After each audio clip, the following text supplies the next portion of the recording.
নাচলে কৃষকদের মাঝে প্রণোদনা সার বীজ বিতরণ। নাচল থেকে মোহাম্মদ ইব্রাহিমের পাঠানো তথ্য ও চিত্রে বিস্তারিত।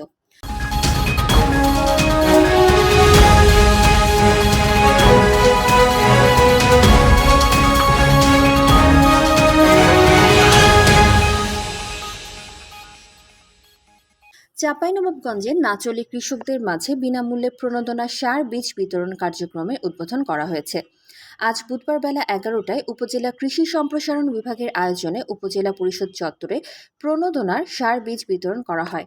উপজেলা কৃষি কর্মকর্তা সালেহ আকরাম জানান, 2024-25 অর্থবছরে খরিফ 1/2025 মৌসুমে কৃষি প্রণোদনা কর্মসূচির আওতায় রোপা আউশ ধানের উফশী আবাদ ও উৎপাদন বৃদ্ধির লক্ষ্যে উপজেলার 4টি ইউনিয়নের 5,500 ক্ষুদ্র ও প্রান্তিক কৃষকের মাঝে রাসায়নিক সার ও বীজ বিতরণ কার্যক্রমে উদ্বোধন করা হয়েছে।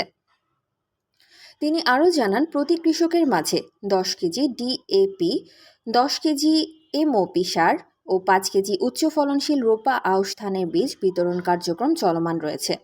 সার বীজ বিতরণকালে উপস্থিত ছিলেন সহকারী কমিশনার ভূমি সুলতানা রাজিয়া, উপজেলা কৃষি কর্মকর্তা সালেহ আকরাম, কৃষি সম্প্রসারণ কর্মকর্তা আব্দুন নূর, নাচল ইউনিয়ন পরিষদের chairman Shafiqul Islam, Kasba UP chairman Zakaria আল মেহরাব, উপসহকারী কৃষি কর্মকর্তা আব্দুর রাকিব, আমিনুল ইসলাম, মনিরুল ইসলাম ও দ্বিজেন রায় সহ অন্যান্যরা উপস্থিত ছিলেন।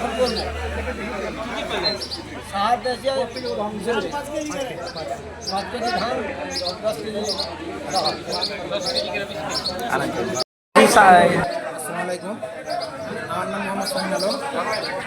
আমি 10 কেজি পটাশ, 10 কেজি ডিওপি আর 5 কেজি বীজ পেয়েছি।